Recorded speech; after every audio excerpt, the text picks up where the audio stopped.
Okay mga kababayan, magandang araw sa atin lahat mga kababayan. Saan mang panig kayo ng daigdig naron, dito na naman tayo sa another episode ng ating vlogs, Badong Aratilis po. Pag-uusapan natin ngayon, ito po, no? Shut up! Yan po ang sinabi ni Professor Clarita Carlos dito po sa ating Senate President. Nakakahiya. Just shut up! Kung wala kang alam sa sinasabi mo, shut up ka lang. Nakakahiya po yan para pagsabihan ng isang profesor ng UP. Ang ating pong Senate President. Alam niyo po, marami pong taga-UP na naging Senate President natin, mga naging senador. Kaya po nakakahiya po, no, na pagsabihan po ng isang profesor ng UP itong ating Senate President na shut up. Parang estudyante lang. Parang school bukol. School bukol lang, ya. Nag-iingay yung mga Escalera Brothers. Shut up, sabi ng kanilang profesor. Okay, pag-uusapan din po natin, no? Ano po ang reaksyon naman ni BBM hinggil po rito sa persona non grata issue. At syempre pa, desperado na po. Alam nyo naman, alam po nating lahat na itong si Tuta Soto ay tuta. Kaya may amo po yan. Desperado na po ang amo ni Tuta Soto na, ano po desperado? Desperado na po. Kaya pinagsusulong na po si Tito Soto ng chacha o charter change. Yan po mga pag-uusapan natin, pero bago yan, kung bago ka pa lang dito sa ating channel, mag-subscribe ka na. Dahil ito lang ang tanging channel na may kinikilingan, may pinapanigan. Una sa balita, uli sa impormasyon, kaya ano pang hinihintay nyo? Pindot na, okay. Pag-usapan natin, no, mga kapatid. Ito po, nakakatakot po itong mga binibitawan ni Soto, pero ganun pa man, napapahiya po dahil napakagaling. Ang sabi po nitong professor ng UP, if you do not know the implication of the term persona non grata, please shut up. Sa Tagalog po, kung wala kang alam, hinayupa ka. Kung mapuro lang kokote mo, no?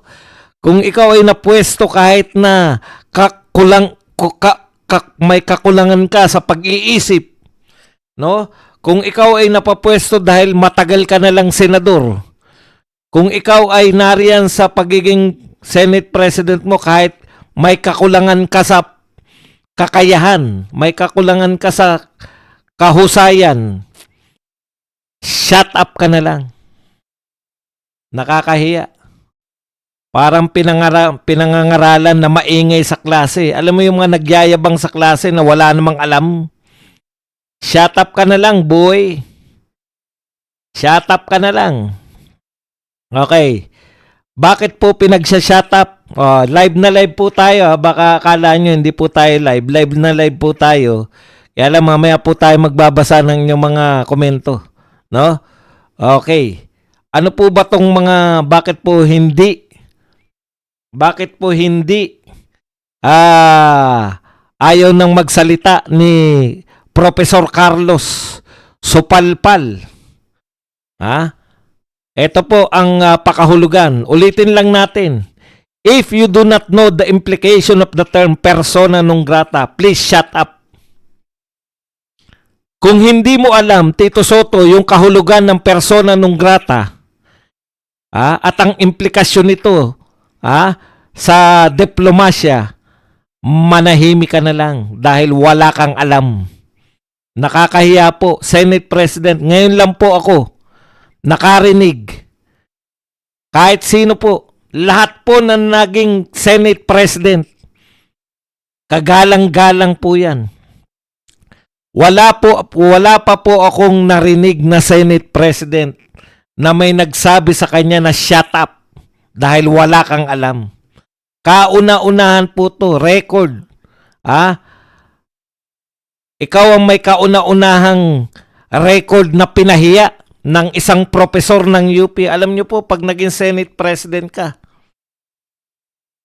First time po to. Kasi parang ang Senate President, ang ibig sabihin po ng Senate President, sa lahat ng pinakamahuhusay, ang Senado po ay tahanan, supposedly. Bago maging senador si Soto, ang Senado po ay tahanan ng pinakamatatalino, pinakamagagaling na mambabatas. Yan po ang katangian ng Senado bago pumasok si Soto. Nung si Soto po ay nakapasok, sabi nung iba, naggayahan na. Kung si Soto, pwede. Pwede rin ako, sabi ni Lito Lapid. Yung komedyante nga, may action, sabing naman ng mga iba. Komedyante nga, pwede. Pwede rin ng mga basketball player. Kaya nagpasukan eh. Ikaw ang nagbukas, Tito Soto. Kung po pwede pala, parang ganyan yung sinasabi ng mga artista at mga laos na artista at kung sino-sino. Kung po pwede pala, ang isang komedyante na katulad ni Tito Soto maging senador. Mangangarap na rin kami maging senador. Wala pa po. Meron po ba nagsabi kay Enrile na shut up? Meron po ba nagsabi kay Nene Pimentel na shut up? Meron po bang nagsabi kay Salonga na shut up? Kay Drilon na shut up? Wala po. Dahil maging senador ka lang, kagalang-galang ka na. Lalo na kung Senate President ka. Ang katumbas po niyan, mas mataas pa ang tingin sa Senate President kaysa sa Chief Justice ng Supreme Court. Before si Soto, ganyan po kataas yan. Chief Justice, di ba? Wala namang magsasabi na wala kang alam, shut up. Meron ba magsasabi sa Chief Justice na wala kang alam, shut up? Wala po. Mas mataas pa po kung tutuusin. Mas mataas pa po sa hierarchy si Tito Soto kaysa sa Chief Justice ng Supreme Court. Dapat mas mataas yung pagtingin. Never sa history po ng Philippine politics na may isang profesor sa UP na nagsabi sa Senate President, shut up, wala kang alam. Ngayon lang, proud na proud pa kayo, yan ang presidente nyo. Kung ako po ang senador, ano man ang aking affiliation, mapa pro-government man ako, o mapa anti-government, papalitan ko si Tito Soto para maisalba kung anumang meron pang prestihyo ang Senado. Maisalba nyo man lang yung history nyo na kayo ay tahanan ng pinakamagagaling na mambabatas. Sabi ni Clarita Carlos, shut up! If you don't know the implication of the word persona non grata, shut up! Nakakahiya. Nakakahiya po. Yan. Ganyan, pinababa mo. Di ba? Sabi nga dati naman Tito Soto, dehin mo kikike. Alam mo, malamang konti lang lamang sayo ni Lito Lapid. Alam mo kung ano lamang sayo ni Lito Lapid? Masaya na si Lito Lapid na nananalo siyang senador. Pero hindi na siya umiepal.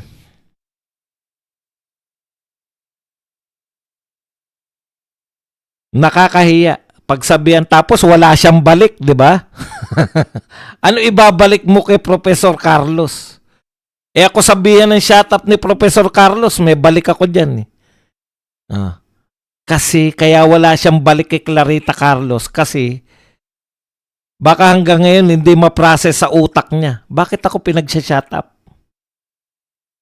Nakakahiya. Sa usapin pa lang yan ng persona non grata.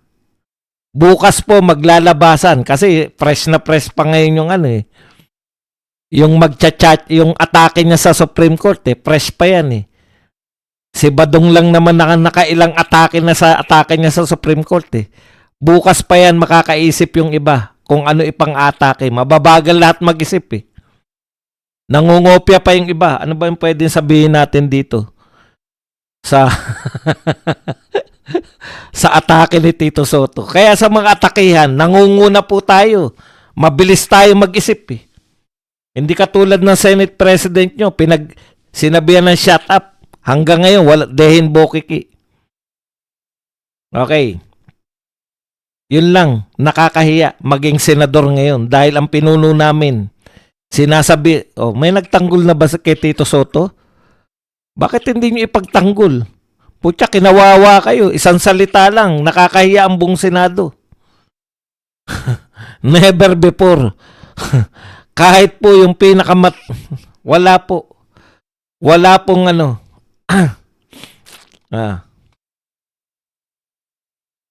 Punta po tayo rito sa iba pang balita. Tungkol pa rin kay Tito Soto. Ngayon, binitawan ka na, Tito Soto. Ano ang sinabi ni BBM sa persona non grata? Una, Tito Sen, hindi mo alam na hindi mo tungkulin yan. Wala kang karapatang magdeklara ng persona non grata sa mga diplomat, sa mga ambasador. Alam mo kung bakit? Pinadala yan ng bansa niya, ang kinakatawan niya, yung presidente nila.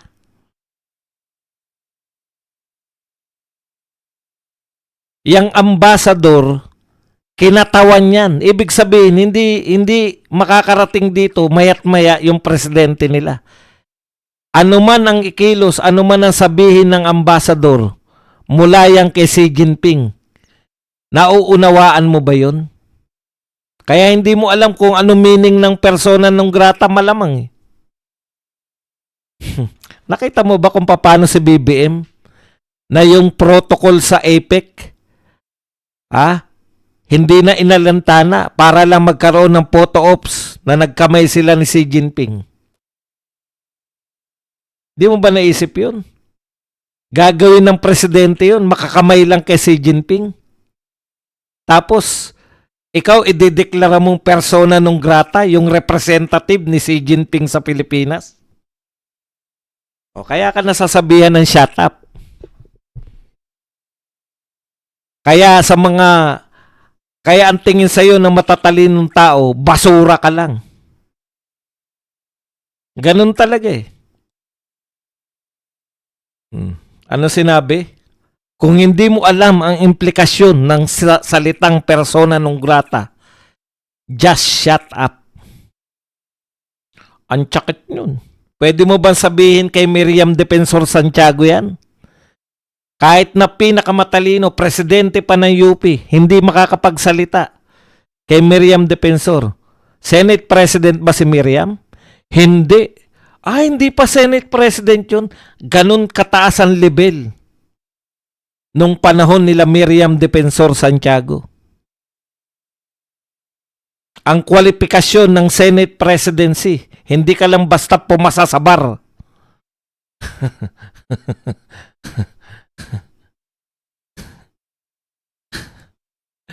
Kakaya, just shut up. Shut up ka lang. Okay, ito naman po ang pahayag. Tariela, kapit ka. Ito pahayag ni BBM. Naghihintay kami ng reaction mo sa pahayag ni BBM, Tariela. President Ferdinand Marcos has officially rejected proposal to declare Chinese Ambassador Jing Quan and other Chinese embassy officials persona non grata. Ano raw? Rejected proposal to declare Chinese Ambassador and embassy officials persona non grata. Nireject po ni Pangulong Marcos na magdeklara. Hindi nyo ba alam kung bakit? Tito Sen, makinig ka. Tariela, makinig kayo. Alam nyo kung bakit? Ito po ang paliwanag ng DFA. Ang palasyo at ang DFA, ang nagsabi na pag nagdeklara ka sa diplomat ng persona non grata, ito po ay severe diplomatic action. Malala, matindi. matindi pong aksyon yan labang sa isang diplomat. Malala na po yung sitwasyon ninyo, no? Considered second only in to breaking ties entirely. Pangalawa po yan sa maghiwalay na tayo. Wala na tayong pakialamanan sa isa't isa. Pagdedeklara po yan na persona non grata, ang meaning po niyan, ayaw na namin sa inyo. Pangalawa yan, ibig sabihin wala pa kayong formal breakup, pero papunta na kayo dun.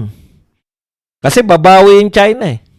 Ayaw nyo sa amin sa Pilipinas, ipipersona non grata rin tayo ron. Ano mangyayari sa ating mga OFW? Nag-isip ba yung mga pinuno natin, yung mga nasa Senado ngayon? Ano mangyayari sa mga OFW natin na nasa Hong Kong, Macau at mainland China? Okay. So ayon pa kay Marcos, Marcos kasi hindi natin alam kung si BBM talaga nagsabi nito. Mas mahalaga po yung kaysa ay i-manage po yung tension, hindi po palalain. Mag-establish ng diplomatic channel rather lang taking punitive measures. Okay. Ayaw po ng Malacanang na lumala ang sitwasyon kaya hindi po sila magdedeklara ng persona non grata. Tito Sen, makinig ka. Ito po, yung persona non grata, mabigat po yan. Serious consequence po yan. Ayon sa Malacanang, yung pagdedeklara ng persona non grata ay meron pong serious consequence sa ating trade, commerce, and welfare of Filipinos working in China. At least, Mr. President at Malacanang, nirecognize ninyo yung pagkakamali nitong tao na to. Kay Tito Soto galing yan eh. Para nang gugulo ka na lang sa Pilipinas eh. O ngayon, tanong natin kay Tariela. Kailan mo tatanungin si BBM na, Pilipino ka ba, Mr. President? Pilipino ka ba, Ginoong Pangulo? Kailan mo tatanungin? Kasi tinatanong mo yung mga bumanat sa mga anti-China stance nila Tito Soto at ng iba pang senador. Tinatanong mo kung Pilipino ba sila eh. Tariela, kailan mo tatanungin si President Marcos? Sabi niya ayaw niyang ideklara na persona non grata yung Chinese diplomat. Tatanungin mo ba si BBM? Mr. President, Ginoong Pangulo, Pilipino ka ba?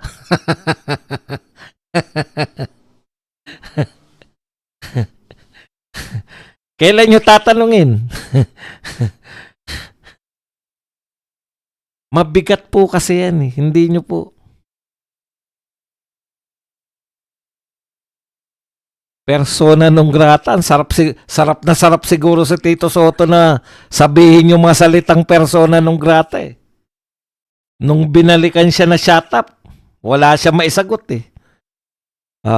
May back to you ka pa ba dyan, Tito Soto? Shut up. Nakakahiya ang putya. Okay. Alam niyo po, may bago na naman po si Tito Soto na diniklara. Ngayon lang pong araw na to. Eto po, basahin natin ng konti yung sinabi nito. Kung Korte Suprema pwedeng galawin ng konstitusyon, abay dapat galawin na namin. Okay, ang bintang kasi ni Tito Soto sa Korte Suprema, ang constitutional daw yung ginawa niya. Kasi yung Korte Suprema raw po ay nag-charter change. Alam niyo po, lahat, pati yung deputy mo, pati yung iyong Senate President pro tempore na si Lacson. Baka hindi alam ni Tito Soto eh. Alam mo ba Tito Soto, pati si Lacson nagsabi wala tayong magagawa kundi sundin ang Supreme Court. Kaya nga siya Supreme Court eh. Alam mo, Tito Soto, yung pagsasabi mo na ang constitutional yung ginawa ng Supreme Court, labag sa Constitution yan. Baka yung mga nagmamasid, baka ikaw pa magbigay ng katwiran sa mga nagmamasid-masid lang na naghihintay lang ng lumabag sa konstitusyon yung mga tao sa gobyerno bago sila magsikilos.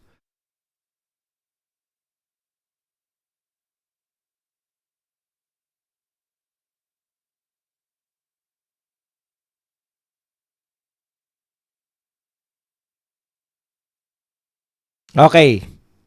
Bakit kaya sinasabi to ni Tito Soto lahat ng bagay nito? Kasi desperado yung amo niya. Hindi ko po kilala amo niya.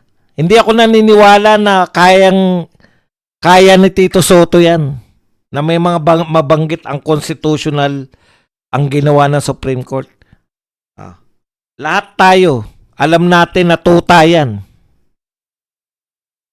Si Tuta Soto. Okay, isa-isay natin. Bakit galit na galit si Tuta Soto dito sa hindi matutuloy? Kaya ang tawag niya, impossible dream na. Yung impeachment ni BP Sara. Bakit mo dream na ma-impeach si BP Sara in the first place? Ano ang pakinabang mo, Tutasin? Ano ang pakinabang mo pag na-impeach si BP Sara? Personally, wala kang pakinabang. Pero may amo kang makikinabang. Dahil yung amo mo, walang kapag-apag-asang manalo. Kung makakatakbo si BP Sara, walang kapag-apag-asa yung amo mo. Kaya lahat sila nagkukumahog eh. Yung lahat ng tuta, si Trillanes, anong pangalan nito? Si Tartar Boys. Si Tuta Soto, si Laila de Lima. Ito mga to, tarantan-taranta sila. Alam nila, it's now or never. Alam nila na ito na yung last chance nila. Yung impeachment sa 2026. Biruin mo, nadudulas ka. Alam mo na ikaw may kahinaan ka ng utach. Rich kasi. Alam namin may kahinaan yung utach mo kaya nadudulas ka sa plano ninyo. O ano na sabi mo? Impossible dream na. Bakit? Sino po ang nangangarap? Sino po ang may gusto na ma-impeach ang Vice President? Bakit mo dream na ma-impeach ang Vice President? Hindi po yan Hindi po yan na anong tawag dyan? Nadulas lang. Hindi po yan aksidente lang. Nadulas talaga siya. Plano nila yan. Yan lang, palagi-lagi, ito lang ang pag-asa natin para matalo ang mga Duterte. Pag na-impeach, bakit hindi nila nga kayo mag-file ng impeachment? May pambayad pa ba? Wala na kayong pambayad, malamang.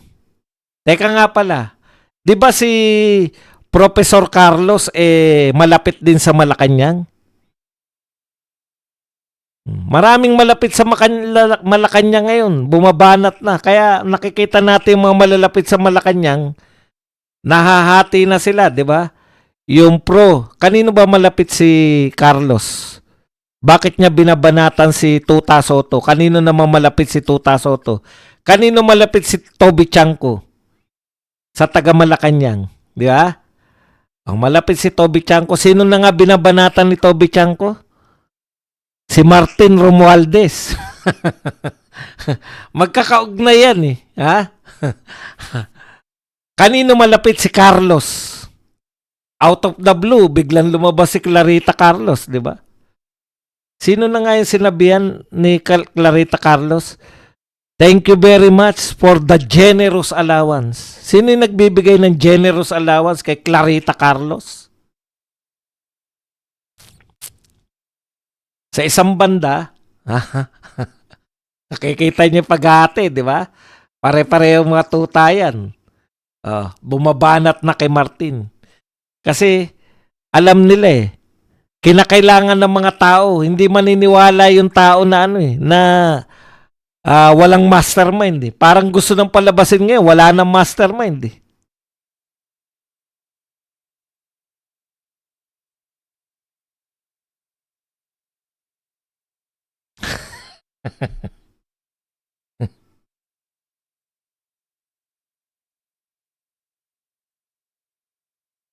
Pwede rin, di ba?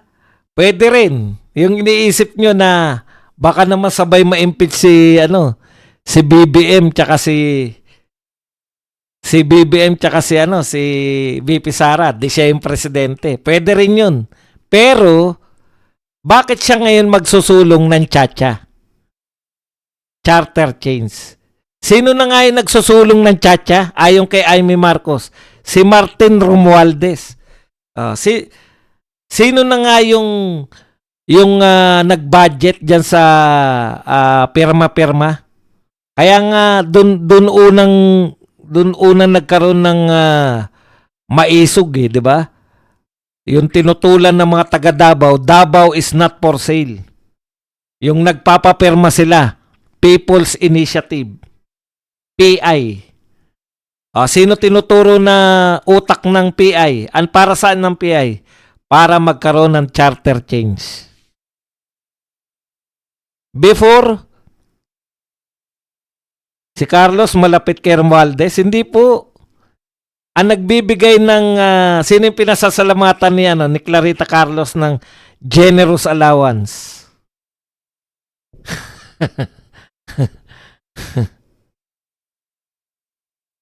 Ang hihina ng mga tumunog. Ayun. Kanino malapit si Soto? Sino nagdidikta kay Soto? Okay. Alam po ninyo, Tito Sen, mahina ka sa mga talagang, alam ko, desperado. Pinupukpok siguro ng amo niya yan. Wala ka bang gagawin? Anong? Dapat magalit ka sa Supreme Court.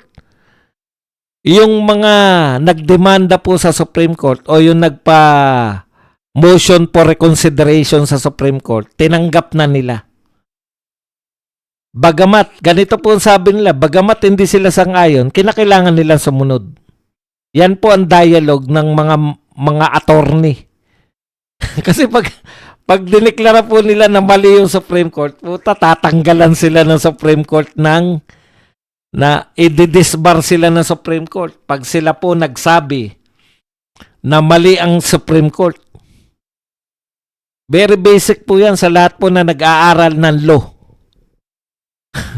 Ang interpretasyon po ng Supreme Court, yan po ang interpretasyon ng saligang batas. Hindi po interpretasyon ni Soto. Sino may nagsabi na mali ang ginawa o ang constitutional? Wala, si Soto lang.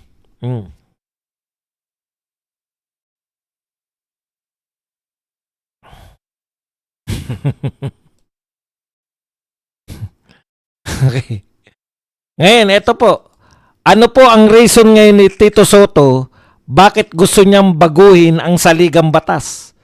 Ito po sabi ni Tito Soto. He accused the SC of virtual rewriting of the basic law and encroaching on the legislative power to legislate. Ang sinasabi po ni Tito Soto, unconstitutional yung ginawa ng Supreme Court. Kaya sabi niya, mas mabuti pang magtsatsa Soto matapos desisyon ng SC sa impeachment ni VP Sara. So ang sabi ni Tito Soto, dahil kayo ay binago nyo yung konstitusyon, hindi nyo naman trabaho yan, babaguhin na rin namin. Dapat meron kang, Tito Soto, dapat meron kang dahilan bakit gusto mong baguhin yung konstitusyon. Ano yung mali sa konstitusyon natin? At gusto mong baguhin. Kasi gusto mo yung pasya ng Supreme Court umayon sa'yo. At yan po, dahil Supreme Court na yan, bahagi na po ng batas natin yan. Gusto niyang baguhin yung sinabi ng Supreme Court kaya gusto niya magkaroon ng tiyatya. Wala po.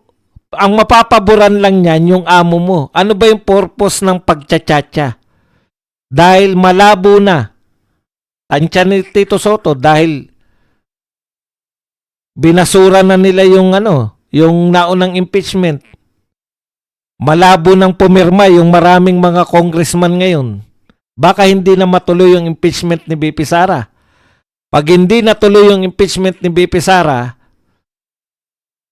malamang si BP Sara na ang maging presidente sa 2028. Di ba?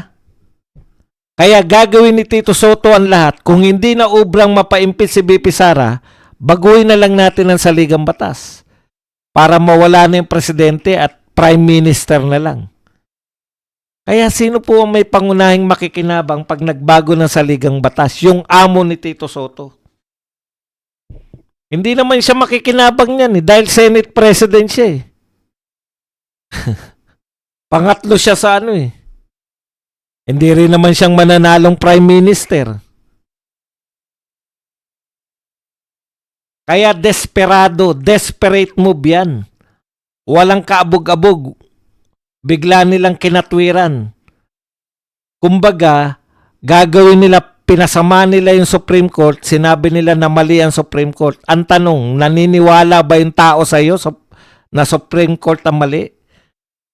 Hindi maniniwala. Walang Senate President yung kumwestiyon sa desisyon ng Supreme Court. Lalo na kung ang desisyon ng Supreme Court ay unanimous. O wala pa, di ibig sabihin, una pala si Tito Soto. Opo, una siya. Una rin siyang pinashut up Dahil una po siya sa pinakamagaling. Mas magaling pa po siya sa Supreme Court. Kanyang kagaling si Tito Soto. Pwede niyang ideklara na yung Supreme Court ay unconstitutional. For the first time po, merong magdideklara sa Supreme Court na unconstitutional. Parang bata, ay binago niyo yung saligang batas, babaguhin din natin. Basahin lang natin ng konti ito. Ibinukas ni Senate President Tito Soto ang posibilidad ng charter change matapos ang desisyon ng Supreme Court of the Philippines na mapagtibay sa ruling na labag sa konstitusyon ng impeachment laban kay Sara Duterte. Bakit mo babaguhin yung charter change kung hindi pumabor sa iyo yung gusto kung hindi pumabor sa iyo yung pasya ng Supreme Court? In the first place, bakit bias ka, napabor ka sa impeachment kay BP Sara? Hindi ba dapat hindi kayo bias dahil judge kayo? Bakit nagpapakita ka ng pagkabias, Tito Soto? Dahil desperado yung amo mo. Yun lang yun. Diba? Desperadong amo mo.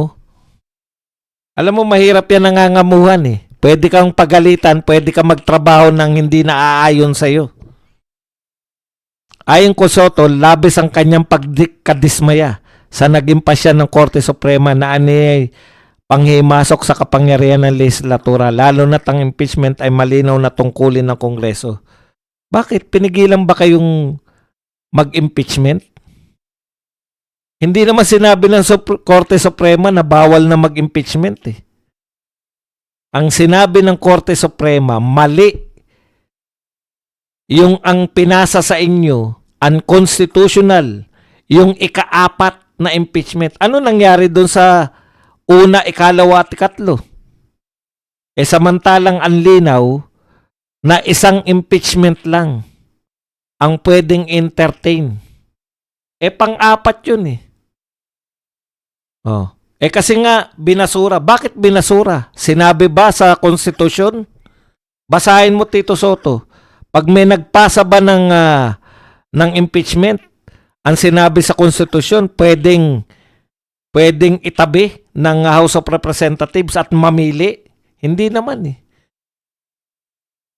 Titignan lang nila at ipapasa agad-agad sa House Speaker. Yung House Speaker ipapasa agad-agad sa committee Committee on Justice. Yun dapat ang ginawa. Kaya unconstitutional. Ngayon, dinagdagan lang po ng Supreme Court kasi nakita na may nagpetisyon.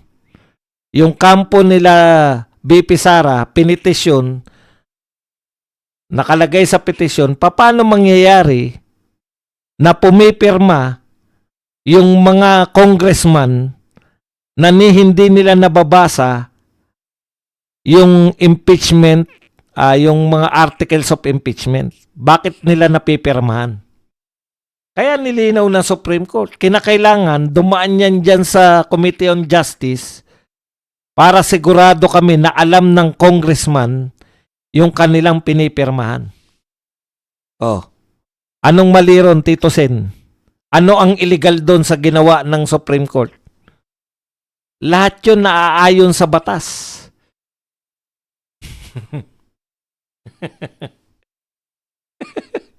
Ipe-persona non grata mo.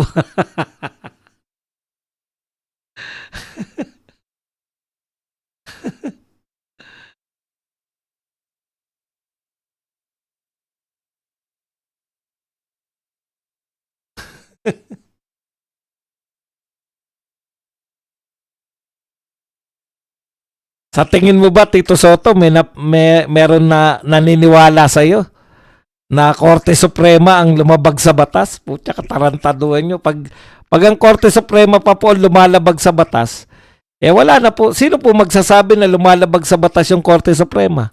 Ikaw? Sige nga, mag-resolution ka nga dyan sa Senado. Tignan natin kung may pipirmang senador. Alam nyo po, pag ganyan po yung Senate President, dapat po ano na yan, pinagpapahinga na yan. Wala na po sa hulog eh. Ipapahamak po tayo niya mga yan. Alam po natin yung eto pong House of Representative, gustong-gusto nila magtsatsa. Ang pumipigil lang sa kanila na magtsatsa, yung mga senador. Hindi papayag yung mga senador na hindi chepwera sila eh. Ngayon, sabi na ni Tito Soto, yun ang pumipigil yung Senate eh. Ngayon, willing na sila.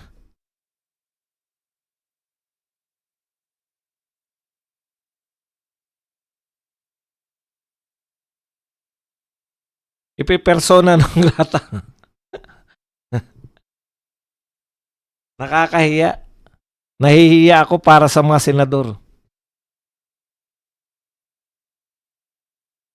Kaya dapat na to, nagre-retiro na. So nasobrahan ka na.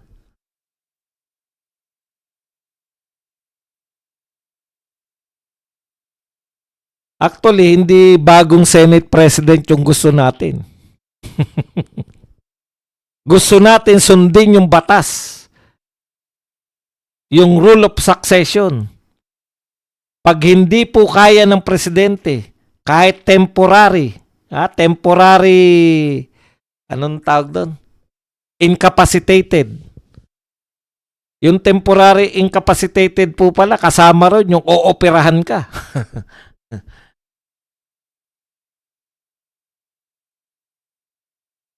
Nakakahiya ang Senado ngayon. Sa totoo lang, masipsip po ang di ba? Ang House of Representatives, masipsip dapat eh. Pero, tignan nyo naman.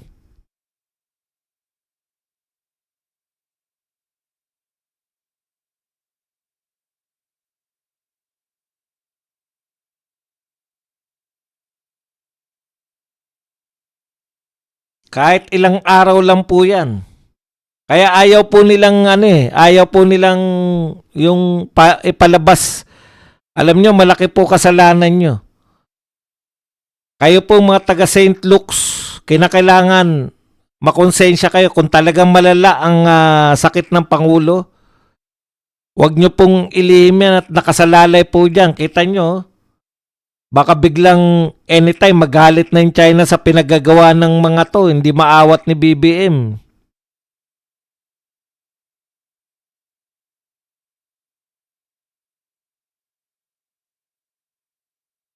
Okay, yan lang po yung ating topic. Ngayon, mas maganda yung nababasa ko sa inyo. Kaya magkwentuhan na po tayo.